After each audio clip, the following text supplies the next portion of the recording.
Good morning, everyone. Wake up, wake up, wake up, wake up, wake up. It's your man Trey Mack coming to you again with another episode of the Dre Mack Show. And today, we gotta talk about Bel Air Season 2, Episode 1. I really wish that I covered Season 1, but now is always an opportunity to do it now. So I'm going to go over season one, season two, episode number one with you guys today. And hopefully you guys are happy, you're healthy, you're ready for this, man. But you already know what it is. The real question is, Are you ready?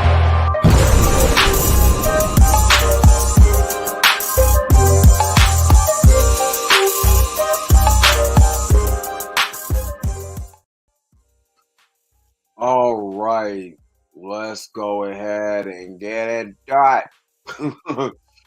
Let's go ahead and get it to whoops.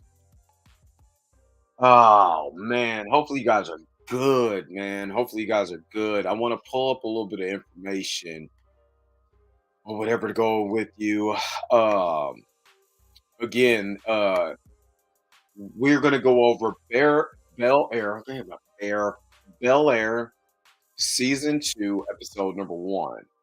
Uh, you know what I really like about this show, and that I liked about season one. I was always a Fresh Prince of Bel Air fan, anyway. Big Will Smith fan, still a Will Smith fan. I don't care what what I thought about what he did. It was in the moment. You know what I'm saying? What he did, he apologized. I ain't tripping off all of that. He didn't kill nobody or anything. So I'm not really worried about what people's views and all Will Smith this. I mean, go to hell. For real. And I'm dead serious about that. Man, get out of here with all that. Okay, what happened to everything? Did I go black?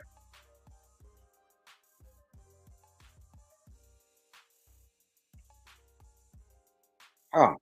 Well, that's weird.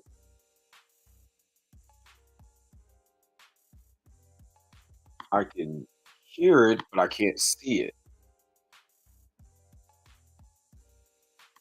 Sorry, guys. I am having technical difficulties. I have no idea where anything has gone because I can't see it. It's not popping up on my second screen. Do I got anything coming on my second screen? Where is? I have no idea what's going on, y'all.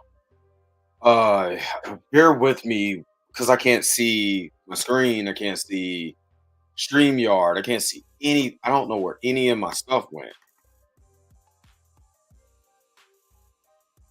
I can't. I can hear it, but I can't see it. So give me just a second. I'm sorry, guys. This is boy. It's always something. There's always something.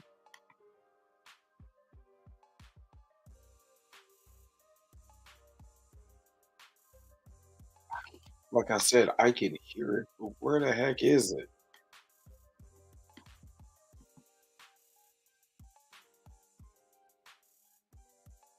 There we go. Is it here? There we go. I'm back. I don't know what the whole entire Feezy was going on. That was weird. That was extremely weird. And I got this going on. I don't know what was cracking. I don't know what's the deal. But man, okay, so we're back. Okay, we're back. We're good. We're good. Ooh, I don't know what was going on with what was going on just a few minutes ago. It's just like everything went black. I could hear the music for my show playing. Um, but I couldn't hear anything. Yeah, yeah. Um, before we get into this, Bel Air, let me go ahead and share my screen just for a second. Man, that was so incredibly weird. Jeez, Louise. There's always something. And of course, shout out to CBR comic book. I think it's comic book reference. Is that how you? Is that what? that stands for? I don't know. But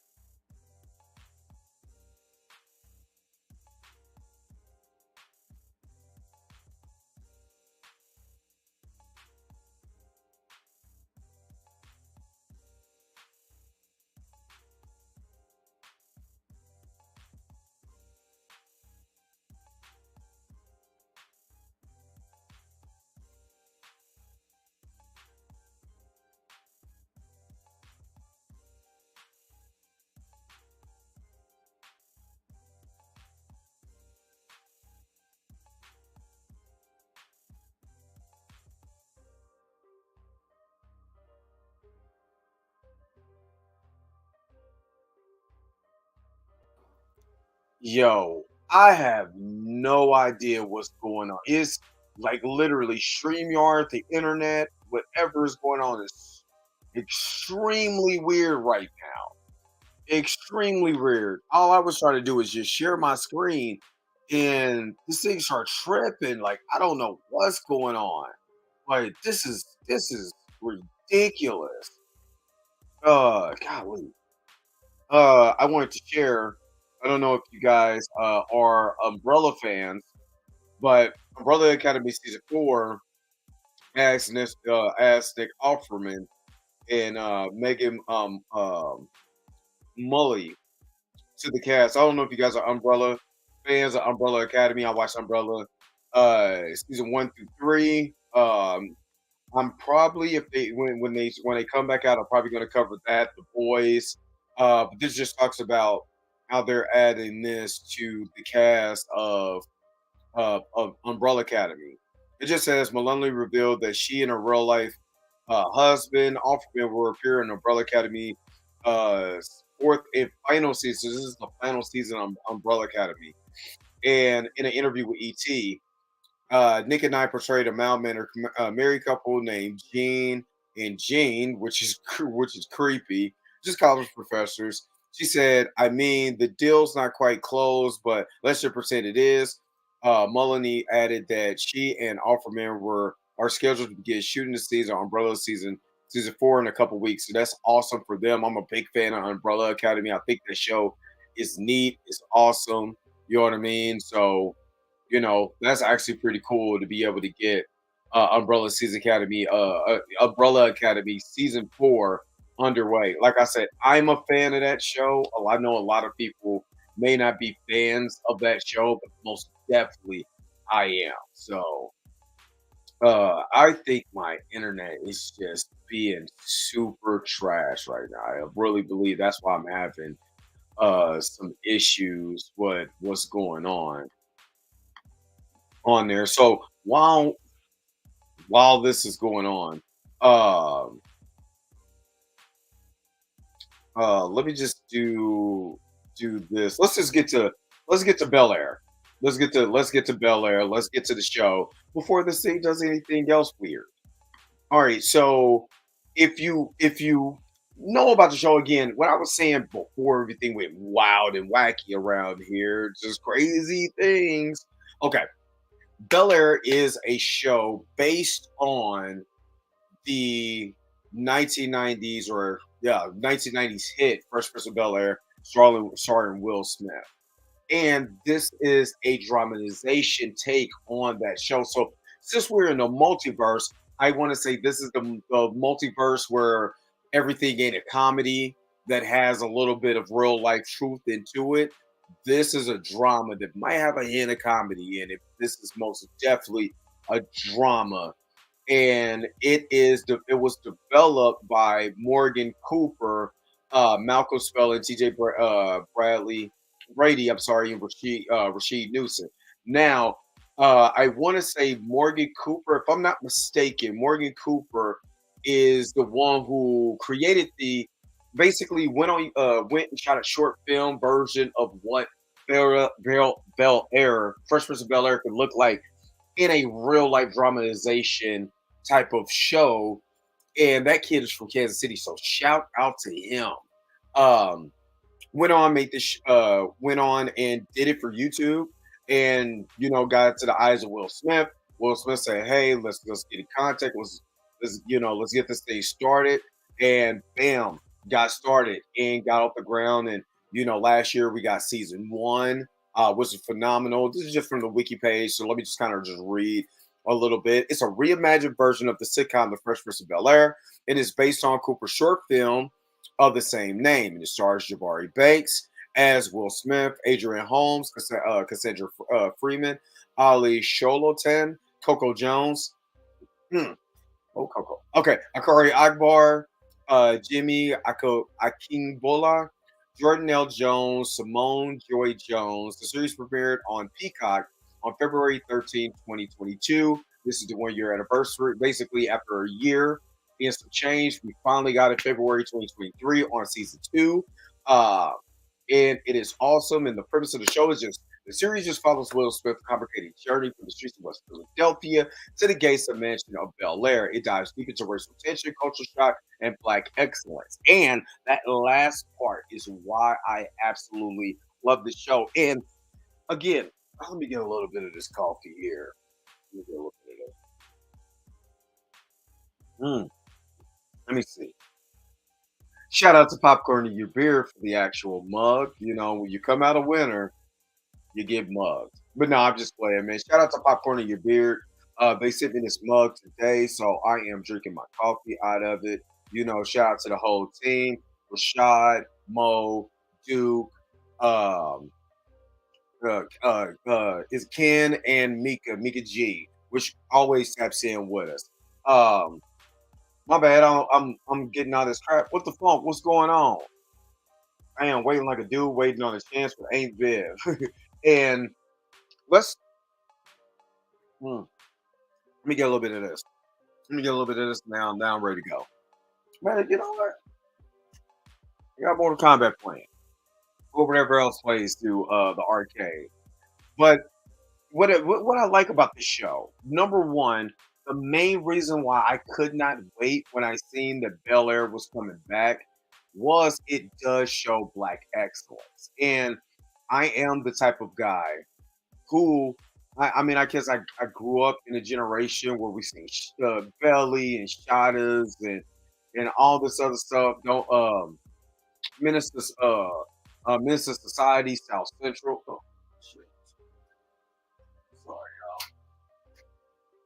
sorry. Minister Society, South Central, Boys in the Hood, all that type of stuff. So a lot of the shows that's out now, like I mean, I know people, and I talked about this before on one of the shows, and I know P Valley was popular or still popular. I don't know. Snowfall, BMF, Power, all of that stuff is cool, and I'm not knocking it. I'm not knocking it at all because it's a subgenre of of filmmaking, television, all of that. It's just not something that I'm interested to see in that type of drama. And with Bel Air, what I did like it does show elements of the streets. And I'm not saying just be oblivious to the streets. And that's not what I'm saying at all, because that happens every day. But when you look at television and you look at your phone and you go to IG or whatever and you see people filming fights and all this other kind of crap, well, I don't need to watch that because look what they're doing right now. You know what I'm saying on these shows? It's showing our destruction and all of that, or the things that cause our destruction within our own community. So seeing this brought me back to the days of when you watch a different world, when you can watch the Cosby Show, when you watch First Prince of Bel Air, laugh, or Family Matters and stuff like that.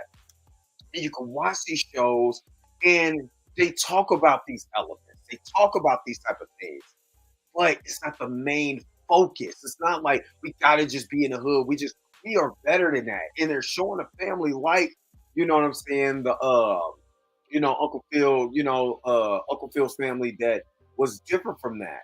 You know what I'm saying? And growing up again, showing a different side of film. A rich, successful, lawyer in LA, and he was able to get his family into Bel-Air because he made some money and he did the right things. He did a lot of right things in life, and he wanted to have a good family and stuff like that. And basically, Will is that fish out of water coming from West Philadelphia. You know what I'm saying? Born and raised on the playground is when I spend most of my days. I can't help it. I sing. You know what I mean? When I hear triggers, I sing it. But so he was a fish out of water, and he wasn't liked. And when he went to school, and he felt like he didn't fit in, and all of this, and then to see it in this spin in this portrayal is absolutely excellent. And I absolutely love this. Again, shout out to Jabari Banks as Will Smith. Cassandra Freeman as Vivian Banks. She is awesome. She reminds me so much of the original Aunt Viv. The way she it's like almost like this tone in her voice and the way that she speaks.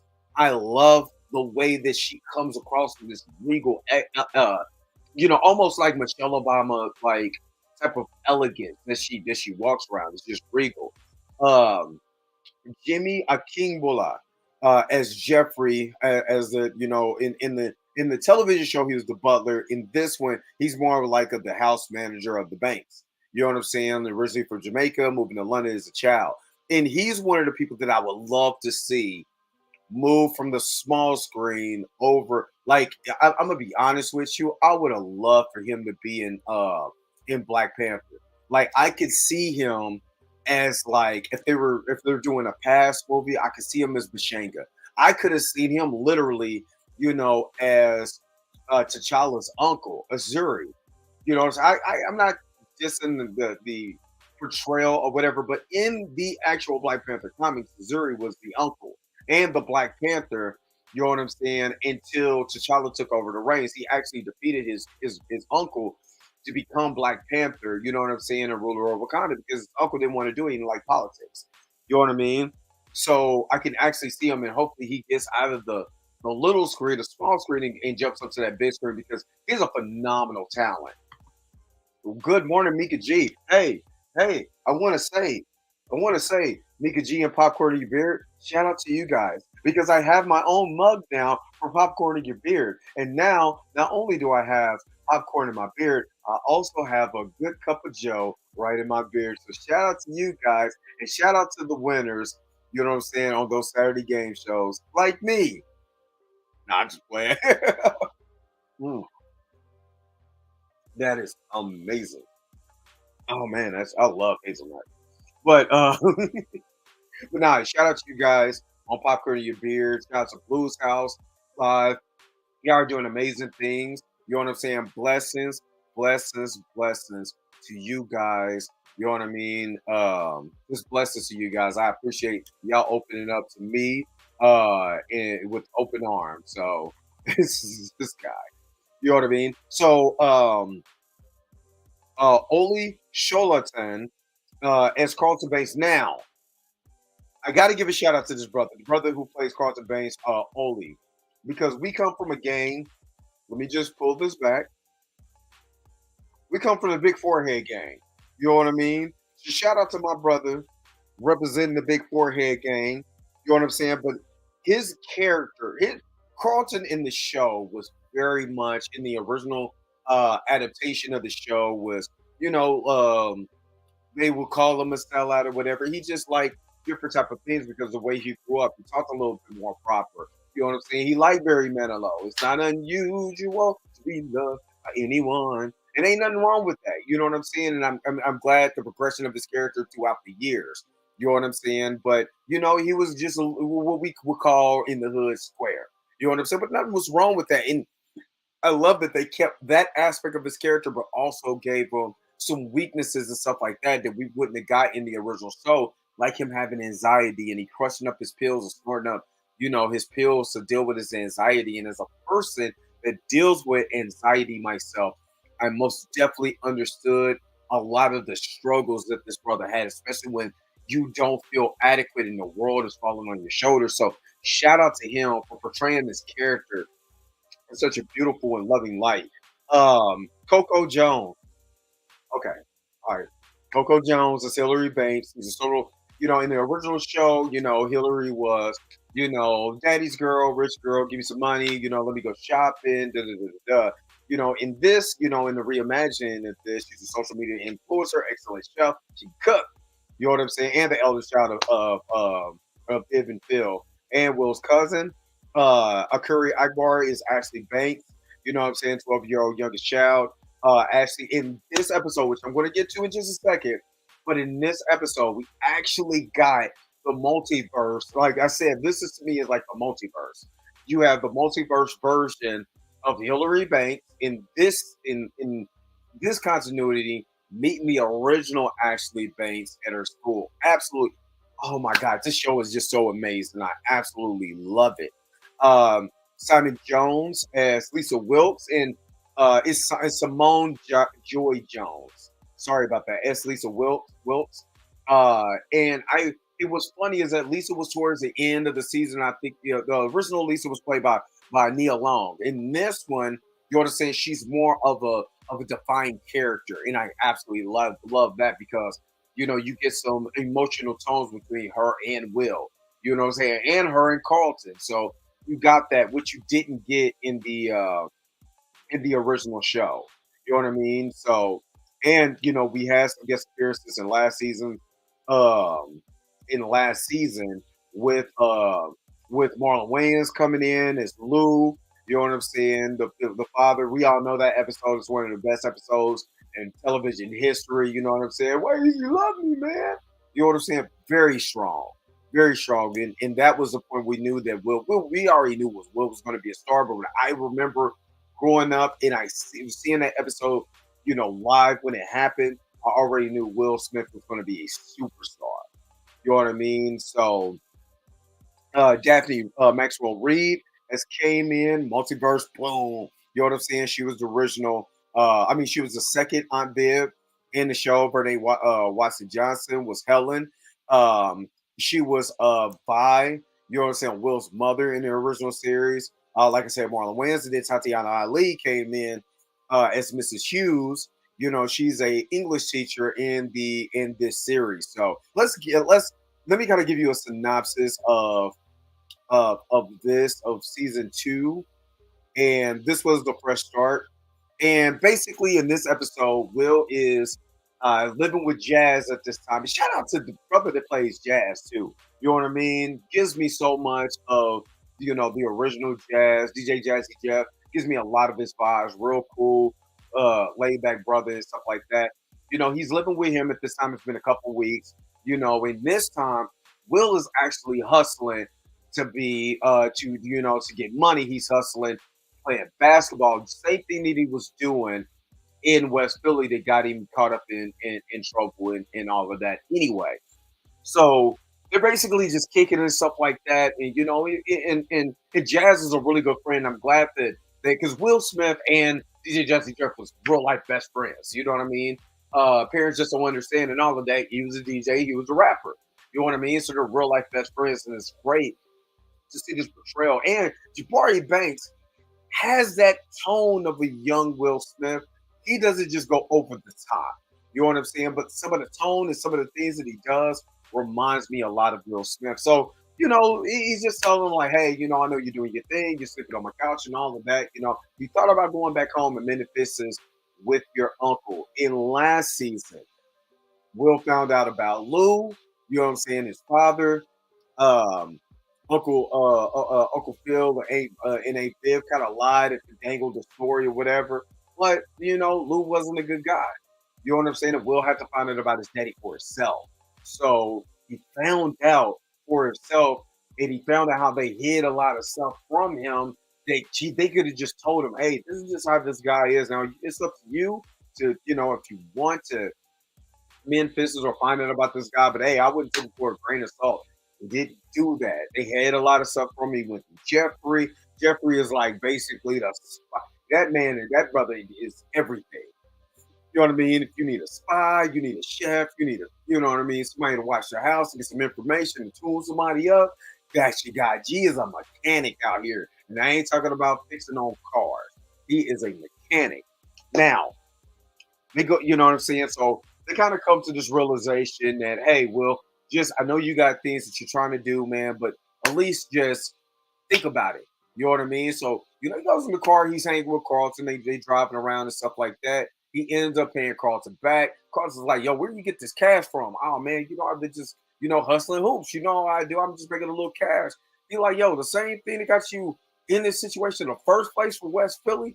Only a real cousin would be like, hey man, check that issue doing. You know what I mean? Y'all need to do things to get you right back to where you was at. Because man, that next time may not save you. You know what I'm saying? He's like, yo, chill, I got a plan or whatever. And his plan was to meet this guy named Doc, who, I don't know if he's a the booster type or whatever, but he makes things happen by getting like a recruit to get people to where they want to be as far as college and stuff like that. So he's just hustling hoops or whatever. So, you have this, you do have certain scenes where you have Ashley now. I mean, not Ashley. Ashley is meeting her teacher for the first time, and it's Tatiana Ali. Shout out to her. Ooh, just love seeing these characters make a comeback, and that's another beauty because I can't wait for Will to make that comeback onto the show too. You know what I mean? So seeing you got this thing where Ashley and the teacher are talking and Tatiana Ali's um character is giving Ashley advice by, hey, look, I'm giving you this book, know about the black women that was in the struggle too, because we've known about Ashley's character since last season. She's an active, but she got that heart for activism, for standing up and speaking out against injustices that's going on, and that's her character. Now you have a teacher pouring into her, but in the background, the little white girl like, I know you ain't doing that with the steak face. I don't like this. I don't like this. You know what I mean? Which gets paid off later on when you see um, Mrs. Hughes talking to the other teachers like, hey, I want my voice to be heard too. And because this is now a big thing in our political landscape, we have to understand they're really trying to push, to eliminate critical race theory. You know what I'm saying? Just learn about Black history upsets white folks because white folks in the past did awful things. And for what I know, only you have to learn from the past. You're bound to repeat it. So you have to teach. It ain't white people got to feel bad about what happened with their ancestor, but you got to know the truth. And when you cut out something like critical race theory and cut out the integral parts of this country, because it is the history of this country. If we can't talk about what white people have done to blacks and a lot of other people, and especially elite whites, why do we need to remember September 11th? Why do we need to remember what Timothy McVeigh did at Oklahoma City? Why do we have to remember all these tragedies? But when it comes to things that have happened in this country, they want to take it out. And I love the fact that they use that dynamic with the teacher. You don't see it yet, but I'm telling you, that part is coming. You know what I mean? So, you get with Aunt Viv. Aunt Viv is doing an interview with this magazine company. They take it all out of context or whatever, give praises to the guy who was I was just looking at the name Michael Ealy's character, Reed Roger. They basically gave him all the credit for this. You know what I mean? And see that man could Michael Ealy could just walk on set. You be like, man, he's playing the bad guy. You know what I mean? So yeah, Michael Ealy's character, they're giving all the credit, and Aunt Viv is just not having that. You know what I mean? Because she works hard, and again, the struggle of a black woman trying to get in this world that is dominated by by men, especially when that man is somebody who wanted her and is gatekeeping, her from getting her talents out there. Last season, we seen her do a gallery, a gala where she had all her art and stuff like that, and they did auctions and stuff like that, and it was absolutely beautiful. But who's out there hating? You know what I mean? So Uncle Phil has went back to the firm. He went headstrong, and there was another brother that was on. That was on. I think he was.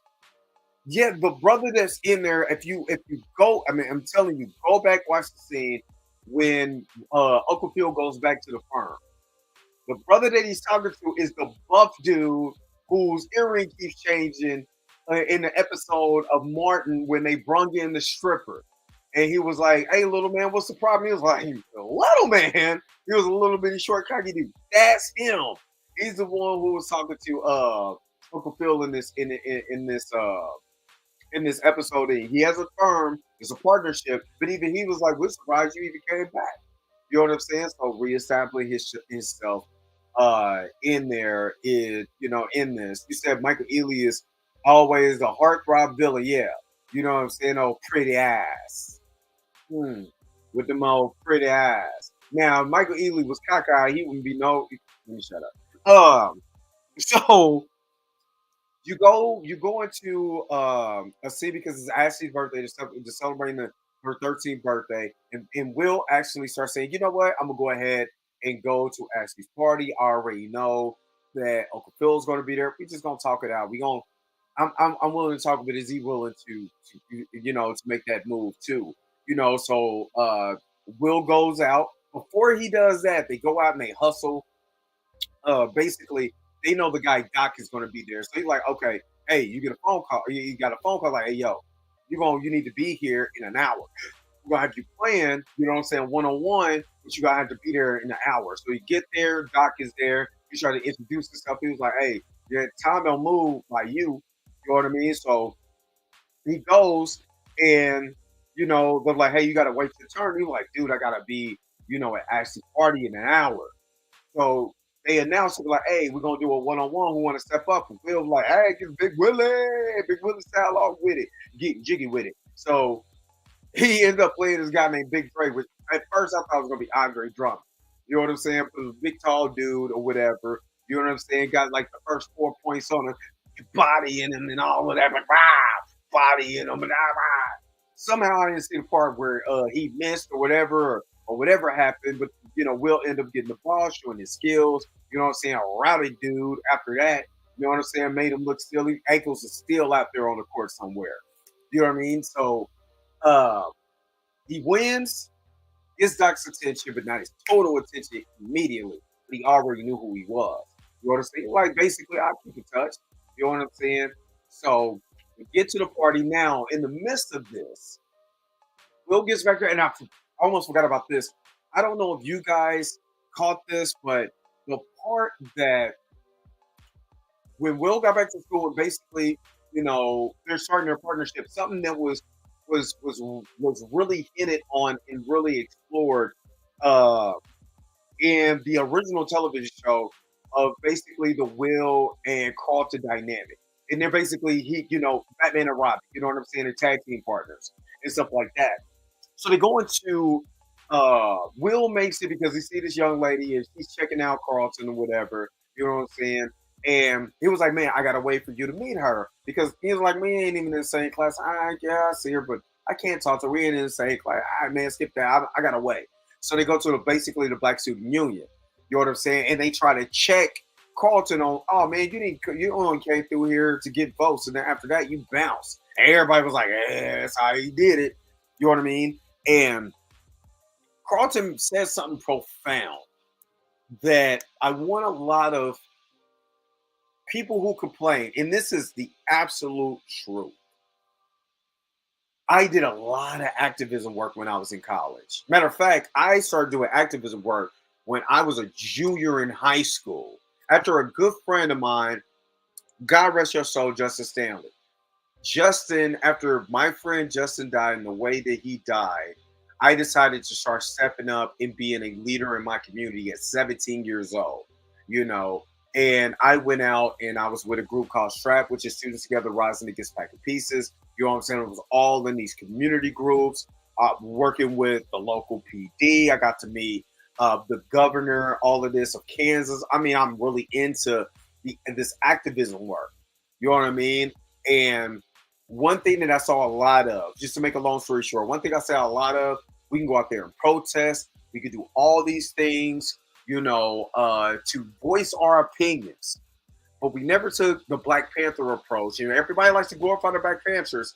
But what the Black Panthers did do was have people that were, because there was a lot of college students, a lot of people that were just going on to be lawyers and doctors and have that political science degree and wanted to get into office because that's where real change is. And he said that. He was like, dude, all we sit around and do is you can voice your opinion, you complain, but none of y'all was trying to, be a part of the student body. None of y'all is trying to vote and be in these particular places so we can make real change. And that is something that needs to be echoed. We can talk about how police brutality is bad. Now, granted, I've always said that, we need to be, instead of pushing our kids to be basketball players and not, basketball players and football players, let's push our kids to be, in Congress, your local governments and stuff like that. Let them be lawyers. Let them be people that can be able to make real change in those positions. You know what I'm saying? Yeah, we did see what happened when black cops did to that young brother, and I hope they burn in hell for that. You know what I'm saying? I hope they get sentenced just like I would, white cops. You know what I mean? That would have did that. I really do. You know what I'm saying? In Memphis. So, but with it saying that, we need people in office. We need people in places where change is needed. We always complain and we can think of all these marches and all of this. Man, do you know that they hustle those marches? They hustle your rallies. When another brother gets killed, there's somebody there to hustle it. That's not change. They hustle this. What they do is, this is what they do, y'all. And this is just me. Because this is Black History Month. And I'm going to tell it the truth because they did this when Carter G. Woodson wrote The Miseducation of the Negro. Because there's always some pastor, and there's always some preacher, and there's always some politician, and they're interchangeable. That comes down and benefits all the struggle in the horrific things that have happened to us. But we do not put ourselves in position to be able to create the change that we need because we are satisfied just marching, screaming, and hollering. And what happens? They come in, they infiltrate your struggles. And if you don't think COINTELPRO is for real, go ahead and read this book, The Last Man Standing, the story of Geronimo Pratt, one of the Black Panthers, and he will tell you exactly, what the real skinny is because they infiltrated the Black Panther Party. So what do you think they're going to do with these Black Lives Matter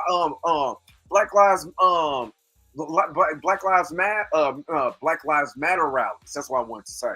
You know what I mean? They go and infiltrate it. They go in. They those are the ones who starting the fires or whatever, and then they make us who just really want peace and want things to change look bad. And then the people that's in the middle of that's making all this money, what are they doing? You know what I'm saying? Not one building, not one brick, not one nothing has been built so we can better our communities. You know what I'm saying? Neighborhoods still look like comatose. We're donating to people that's not doing anything for the people in there. They just benefit off of your struggle. And that's why that scene is so important. Get people in office to be able to make real change. Stop pushing them to be all these other entertainment things because they sure love to see you dance, wiggle, and jump. They love to see you catch a touchdown. They love to see you dunk a basketball or shoot from half court. They love when you shimmy and all of that. But do they fear you when you're in office and you can make change? You goddamn right. That's what they're afraid of. And that's why I like that scene so much. The show is very intelligent. The show shows so much of the integral parts of things that can happen when it's just not people as drug dealers, strippers, and all of that, which we see every day on IG. Now, let me get off my soapbox. Let me get off of it. You know what I mean? So we get to the and the name of the episode is A Fresh Start. But we get to the end, towards the end of the episode where we get to Ashley's party. Sweetie is on there. You know what I'm saying? Shout out to her. She can't sing happy birthday for a lick, but hey, that ain't what she was there for. You know what I mean? And she ended up being not Ashley. She ended up being Hillary's friend. You know what I'm saying? She helped her out, when she had the cooking incident or whatever they explained in there. And then we finally get an opportunity for Uncle Phil and Will to talk. And they needed to talk.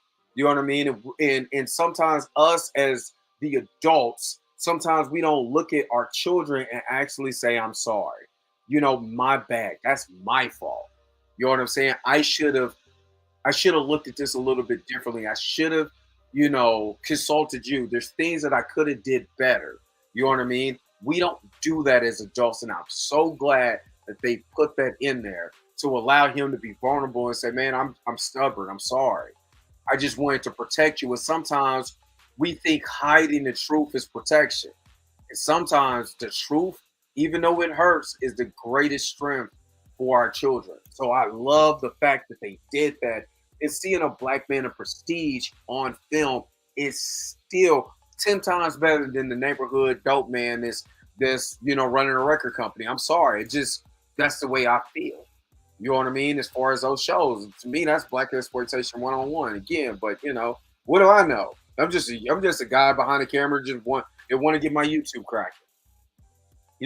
So Ashley gets her wish because she was wishing for Will to be there. She did see her teacher, like I said, talking to other I think it's an Asian teacher and a white teacher or whatever. White teacher just shut the door, and explain, she was explaining like I have a voice too, and I shouldn't be shut out.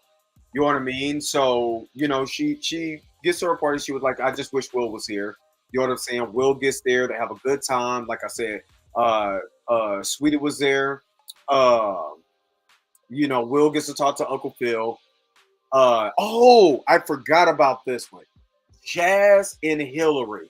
Remember in the original show, Jazz and Hillary was gonna hook up or whatever, and they wasn't really feeling that on the show because Jazz was a little bit goofy on the show, and on this one he's not really goofy. He's devout Muslim. You know what I'm saying? And he's really in love with Hillary. You know what I'm saying? But she doesn't want to commit to him, which was an element of the show. And the social media influencer that is with Hillary, she goes after Jazz. I'm like, oh, he cute. You know what I'm saying? Is he single? Like, yeah, but then Hillary the whole time with the stank face. I can't believe she doing that. Why she all up on him? You know what I'm saying? They dancing together, whatever. Man, she told him, I don't want to be exclusive, I want to be low key and stuff like that, or whatever, even though he been smashing cheekbones. You know what I'm saying? Nah, I want to be exclusive and all of that stuff or whatever. And I'm gonna tell y'all before I go, you see Hillary is taller than Jazz. I don't want to hear you can't find love because a man too short. You better get you a man. Just get you a man, no matter how tall he is or how short he is. If he loved you, there you go. And that's a prime example because she looked 8 foot tall and he looked 4'7" when they was kissing. You know what I'm saying? But you can find love anywhere, and just like the last of us, you might even find it in a hole. So, ladies, you may miss your blessing because you're a little short. That's all I'm saying. Shout out to everybody that's 5'9" and under because I'm 5'9". So, I ain't short. I'm average height for a man, but I'm just saying. But anyway, so they finally basically he was dancing with this other social media influencer that took over the house. Hillary is now in control of the house, and she was making her moves. And when she was making that stank face, Will fuss her out. Hey, Jazz talks about you a lot, all the time. He does? Yes, dummy, he do. You know what I'm saying? And it was this is the only awkward part. So the other chick, I can't think of her name. She's a social media influencer. She started kissing on Jeff, but he technically was not kissing back or whatever. And then she was like, wait, hold up. Yes, find love in a damn hole. You never know what hole you might find your love in. But so, she see them, she was like, whoa, hey, hold up. He ain't single. That's my man. She start claiming him and all this other stuff. Then they start kissing after she kissed him. She was like, weird, but y'all are just kind of cute. You know what I'm saying? And, that was the end of the episode. Season 2 looks like it's going to be as good or if not better than season 1. And I cannot wait to be able to cover this show with you guys. You know what I mean? Again, I'm a big fan of this show. And this is something. This is something that I can give you for my Friday. So Fridays until the end of the season will be Bel-Air Friday. So hey, that sounds good. Bel-Air Fridays every Friday, 6:30 in the morning until the end of the season. I will give you exclusive coverage and my thoughts on season 2 of Bel-Air. So what do you guys think?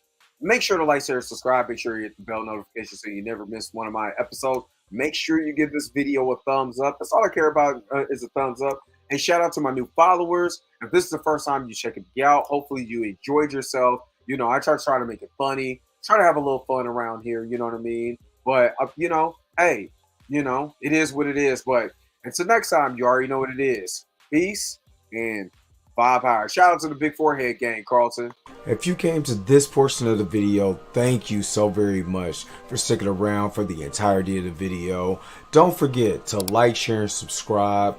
Don't forget to hit the bell notification so you never miss one of my videos.